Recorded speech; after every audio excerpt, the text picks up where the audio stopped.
Kangaroo की नहीं। Seal देख नहीं देखे? जू में वगैरह टीवी पर।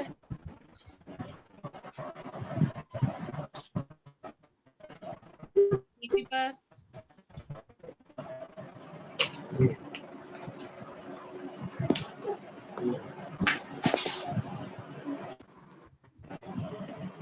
टीवी पर भी नहीं देखे? आवाज नहीं आ रही टीचर। नहीं आ रही? क्या आ रही है? भी करना है, समझो स्कोर ज्यादा क्या होगा क्या तो स्कोर भी करना आ रही है आवाज? नहीं, है। स्कोर इंडिया दोनों बहुत स्लो आ रही है। तो स्कोर ही करना है। अयान, अयान आपको आ रही है? अयान आपको आवाज आ रही है? अयान, सामिया आवाज आ रही बेटा? आवाज आ रही है ना मेरी? नहीं आ रही है? नहीं, हल्की हल्की आ रही है। एक मिनट। हाँ, बंद करके चालू करता हूँ।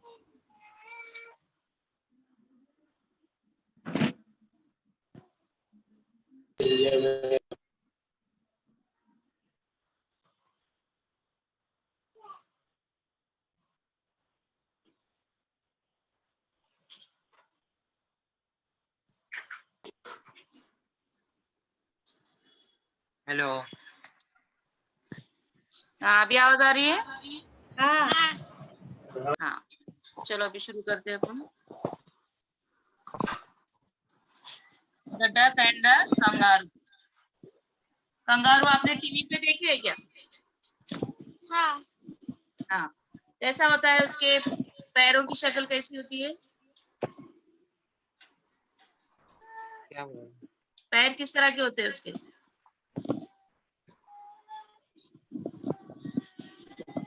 पैर कैसे होते हैं उसके? छोटे छोटे। दोनों पैर छोटे होते हैं? हाँ ना। नहीं। दोनों पैर छोटे होते हैं? हटे देखो, तू जा बात के बाहर जा। खास बात क्या होती है कंगारू की? कंगारू की थैली रहती है। हाँ, थैली होती है उसके पेट के साइड में। एक थैली होती है जिसमें वो उसमें अपने उसके बच्चे बच्चे को रहते रखता हैं। है। हाँ, जैसे हम बच्चों को गोद में लेते हैं तो अब वो कंगारू क्या करते हैं? वो थैली के अंदर अपने बच्चे को बिठाकर घूमते हैं। कुदरत ने उनको उस तरह का बनाया है। और सामने के दो पैर, पीछे के पैर लंबे होते हैं, सामने के पैर छोटे होते हैं, जिसकी तरह वो हॉप करता है, यानी छलांगे लगाकर चलता है। सीधा नहीं चलता, वो कैसे चलता है? छलांग लगाते हुए चलता है। ये है डक और कंगारू की एक कहानी है। वैसे ये इमेजिनेशन है। डक और कंगारू कभी बात कर सकते हैं क्या? बात कर सकते हैं क्या? नहीं। नहीं, लेकिन ये कहानी के तौर पे बताया हुआ है कि दोनों की फीलिंग क्या है। तो इसके अंदर देखो, कंगारू और डक क्या बोल रहे हैं दोनों। Said the duck to the kangaroo, good gracious how you hop. Said यानी उसने कहा, डक ने किसको कहा? कंगारू से कहा, कितने अच्छा तुम होप करते हो, यानी छलांग लगाते हो। Over the field and over the water too, यानी फील्ड यानी खेतों में भी, पानी पर भी, हर जगह पर तुम कितनी अच्छी तरह से छलांगे लगाकर घूमते हो। S U if you never would hope stop, तुम कभी रुकते नहीं हो, इतने आराम से छलांगे लगाते हो। My life is a bore, वो उसको कंगारू को देखकर क्या कर रहा है वो? ये हो अपने आप को कम समझ रहा है, अपने आप को बोल रहा है कि मेरी लाइफ तो कितनी बोर है, तुम्हारी लाइफ बहुत अच्छी है। कितने बार अपने को मिला के my life is a bore in this नेस्टी pound, यानी नेस्टी यानी गंदे सा, पाउंड यानी तालाब होता है ना। डक तालाब में रहता है तो वो बोलता है कि मैं इसके अंदर रहते रहते बोर हो गया हूँ। And I long to go out the world beyond, मैं ये पाउंड से, ये तालाब से और दूर जाना चाहता हूँ। मैं ये तालाब से और दूर जाना चाहता हूँ। Said the kangaroo to the duck, kangaroo ने फिर क्या कहा? डक से क्या कहा उसने? This require some little reflection. इसके लिए तुम्हारे को कुछ अक्स चाहिए। रिफ्लेक्शन यानी जैसे हमारा रिफ्लेक्शन आईने में दिखता है, पानी में दिखता है, उसको बोलते हैं रिफ्लेक्शन। क्या कहते हैं उसे? क्या कहते हैं अक्स को? रिफ्लेक्शन। रिफ्लेक्शन। हाँ। Perhaps on the whole it might bring me luck and there seems but one objection। अगर ऐसा कुछ मेरी जिंदगी में हो जाए तो बहुत अच्छा होगा, इसमें किसी को कोई एतराज नहीं होगा।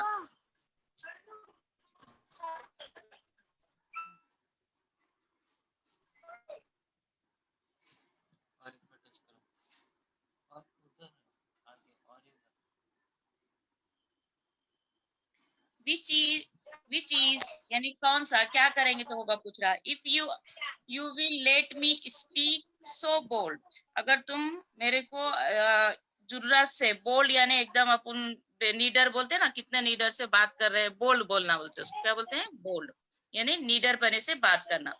Your feet are unpleasantly wet and cold. Kangaroo बोलता है तुम्हारे फीट यानी तुम्हारे पैर जो है बहुत ठंडे और गीले हैं। And would properly give me the row.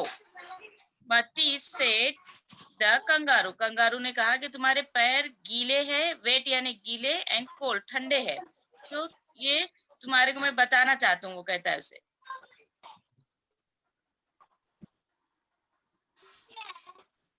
Said the duck. अब से डक कहता है, क्या कह रहा है देखो डक।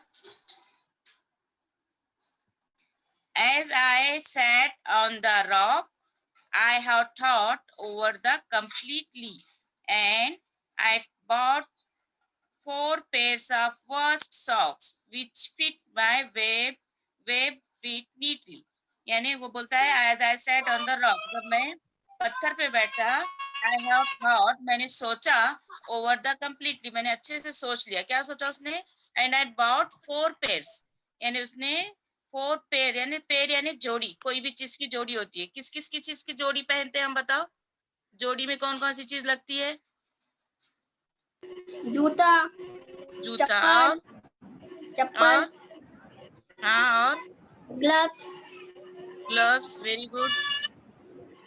लड़कियां पहनती है कान के रिंग वगैरह, तो ये जोड़ी में पेयर, उसको कहते हैं पेयर यानी जो चीज जोड़ी में होती है उसको पेयर कहते हैं। उसने क्या किया है? सॉक्स लिया है, which fit my web feet neatly यानी उसके पैर जो गीले हैं उसके लिए उसने सॉक्स खरीद लिया। किसने खरीदा सॉक्स? सॉक्स किसने खरीदा? डक ने। डक ने। Said the kangaroo. अब कंगारू क्या कहता है उसे? आई एम रेडी, मैं तैयार हूँ। All in the moonlight pale, but to balance me well dear duck sit steady यानी मैं तैयार हूं तुमको लेके जाने के लिए moonlight pale, but the balance me well मेरे को अच्छे से बैलेंस करने के लिए क्या करना पड़ेगा? डियर डक सिट स्टडी यानी तुम अच्छे से बगैर हिले झूले अच्छे से बैठो। स्टडी यानी बैठना यानी कि हिलना झुलना नहीं, स्ट्रेट बैठना, अच्छे से बैठना।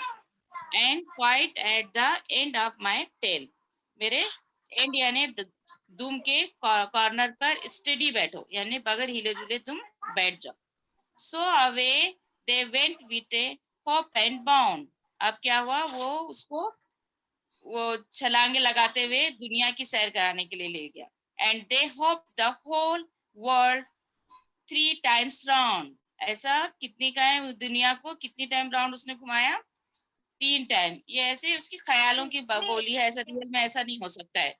And who so happy oh who as the duck and the kangaroo. अब ये डक और कंगारू दोनों सोच रहे हैं कि हमारे से ज्यादा कोई और खुश नहीं हो सकता, क्योंकि डक की ख्वाहिश थी ना कि वो पाउंड से बाहर निकले, तो ये कंगारू ने उसकी ख्वाहिश पूरी कर दी। कहाँ पे बैठा था डक? कंगारू के किस जगह पे बैठा था? टेल पर। क्या पहन के बैठा था? सॉक्स। सॉक्स। क्यों सॉक्स क्यों पहना था? तो उसके पैर ठंडे और गीले थे। ठंडे और गीले को इंग्लिश में क्या बोलते हैं? Cold and wet. गीले को कहते हैं वेट, क्या कहते हैं? Wait. वेट। Wait. यहाँ पर ये नज्म खत्म होती है कंगारू और डक की। इसके अंदर देखो आगे वर्ड्स है गुड ग्रेशियस, इसके मीनिंग है and exclamation words use to show surprise और अदर स्ट्रॉन्ग फीलिंग, यानी बहुत अच्छे से कोई चीज को बयान करते हैं ना, हम उसको बोलेंगे गुड ग्रेशियस। बोर नॉन यानी something that is dull not interesting, bore हो रहा, हम बोलते हैं ना बहुत बोर हो रहा कोई चीज को, तो मतलब जिसमें इंटरेस्ट नहीं आता हमको, तो वहीं पे हमको क्या होता है? बोर होता है। लॉन्ग, लॉन्ग का क्या है? Wish for something, want something very much. Long यानी कोई चीज की अपन ख्वाहिश करते हैं, विश करते हैं, विश करना यानी ख्वाहिश करना, बहुत ज्यादा ख्वाहिश करते हैं, उसको बोलते हैं विश करना। Something want something very much. Reflection, reflection यानी थिंकिंग, सोचना। Objection, reason for not doing something, कोई चीज के लिए ऑब्जेक्शन लेना यानी उसके ऊपर आवाज उठाते हम, तो यानी कुछ काम नहीं करते हुए उसका कोई रीजन बताना। Rheumatism, the poet's funny way of saying rheumatism which is a disease। worsted यानी स्पेशल उलन फैब्रिक, worsted का मतलब है एक खास उलन का फैब्रिक यानी कपड़ा। बाउंड, बाउंड यानी बिग जंप, बाउंड यानी बिग जंप। पीछे कर दिए क्या? हाँ एक लिया हाँ, अब देखो यहाँ पर ये हमारे वर्कशीट में भी था, ये इसके बारे में देखो, ये सवाल याद आ रहा है आपको? क्या सवाल है ये? रीड द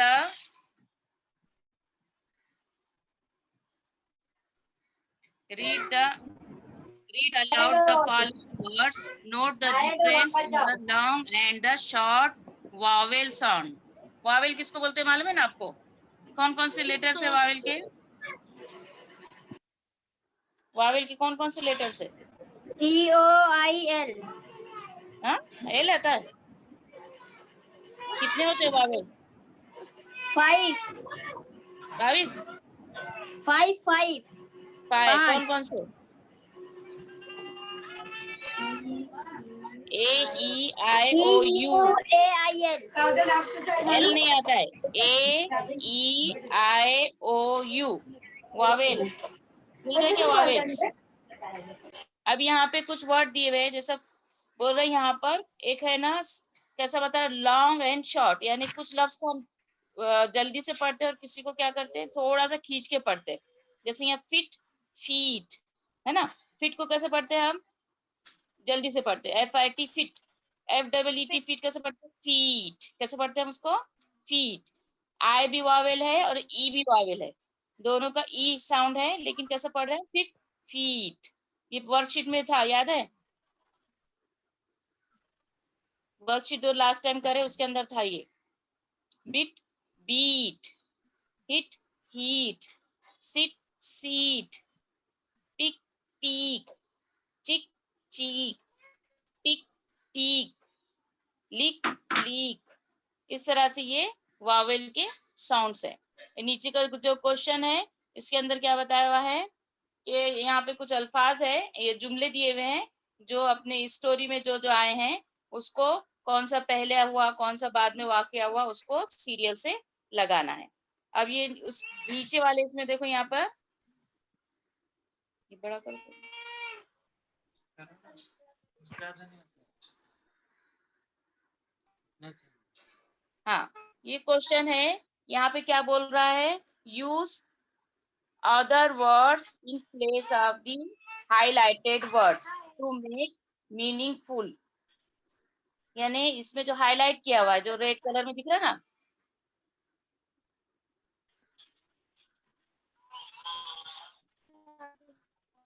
रेड कलर में हाईलाइट किया हुआ है, उसके जगह पे कोई और वर्ड लेके हमको सेंटेंस बनाना है। क्या है लिखा हुआ है? How you hope. अब इसने हाईलाइट किसको किया हुआ है? होप को, होप को किसको किया हुआ है? होप। तो होप की जगह पे कोई दूसरा वर्ड लेना है, क्या क्या ले सकते हैं बताओ? हाउ यू होप, होप यानी ऐसे छलांग लगाते ना उसको बोलते होप, तो उसकी जगह पे क्या ले सकते हैं अपन? How you run, how you dance, है ना। इस तरह से होप की जगह पे दूसरा वर्ड ले सकते हैं। दूसरा है as if you would never stop. As if you would never stop, stop की जगह पे क्या ले सकते हैं? और as if you would never eat, as if you would never read, कुछ इसी तरह का कोई भी वर्ड ले सकते हैं। I long to go out in the world, out in the world, out in the world की जगह पे क्या लेंगे हम? I long to go out in the moon, यानी मैं मून पे जाना चाहता हूँ।